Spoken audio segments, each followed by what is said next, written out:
সবাইকে আসসালামু আলাইকুম। সবাই কেমন আছেন? আশা করি ভালো আছেন। তো আজকে এক জায়গা কিন্তু আমরা কিনে লেলছি, আর টাটকা আমরা একবারে গাছ থেকে পাড়ে লেলছি।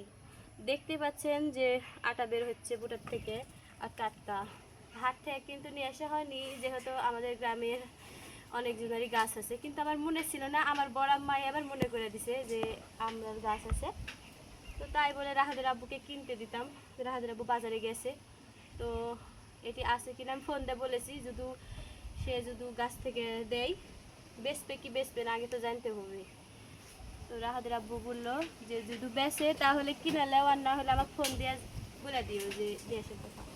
তো যেহেতু আমার মাকে দিয়ে পাঠাচ্ছি আগেই যে বেচবে কিনা, তো আমার মা এসে বললো যে বেচবে। তো রাহাদের আব্বুকে ফোন দিয়ে বলে দিলাম যে বেচবে, আমরা কিনে লেছি না, যেহেতু এখান থেকে নিব ওখান থেকে নিব তো আর টাকা লাগবে নি। তো 2 কেজি আমরা এখানে আছে কাছে, 2 কেজি কিন্তু আমরা এখানে আছে, আর 4-5টা ফ্রি দিছি। ফ্রি কেন দিছে জানেন?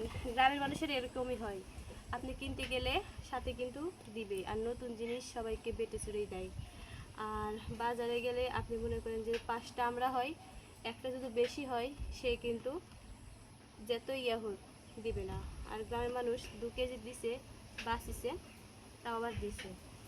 আর আঠার সাথে সাথে যেহেতু টক খাইতে ভালোই লাগে সবসময়, আর আমরা আমাকে ভালো লাগে। আর সেদিনকে এই তো বিট লবণ করে রাখছি, কিন্তু আমরা পাইনি, বিট লবণটা ইয়ে হয়ে গেছে। তো এখন আমি কুটে নিব কয়েকটা, আমরা কুটালে এখন ইচ্ছা তো কুটালি। অত হায় রে যাতা দূর যায়নি। আচ্ছা ইয়া হতে না যে লে এই তো আমি কুটে নিচ্ছি। আর যেহেতু লবণ টবণ দিয়ে মাখিয়ে খাবো, তাই জন্য একটু বেশি করে তুলি সুসা, আর মাকে খেলে সমস্যা হতো না। এই তো